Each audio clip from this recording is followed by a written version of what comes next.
তো কেমন আছেন সবাই? আশা করি সবাই অনেক ভালো আছেন। আসলে কি আমি একটু সমস্যায় পড়ছিলাম।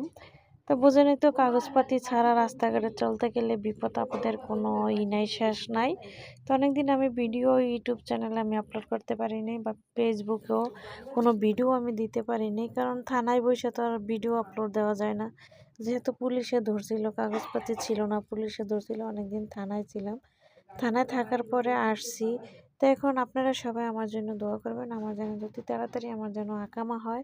আমি ২০১৪ সালে বাংলাদেশের থেকে জর্ডানে আসছি। আর এখনও ব্যাক করতে পারিনি বা এখনও যাইতে পারিনি। কিভাবে যাব? কারণ আমার তো আকামাই নাই। আকামা নাই দেখেই তো রাস্তায় পুলিশের ভয়। একবার বের হইলে আকামা ছাড়া যে চলাটা, বিদেশের বাড়ি কত যে একটা কষ্ট যে থাকে সে বোঝে।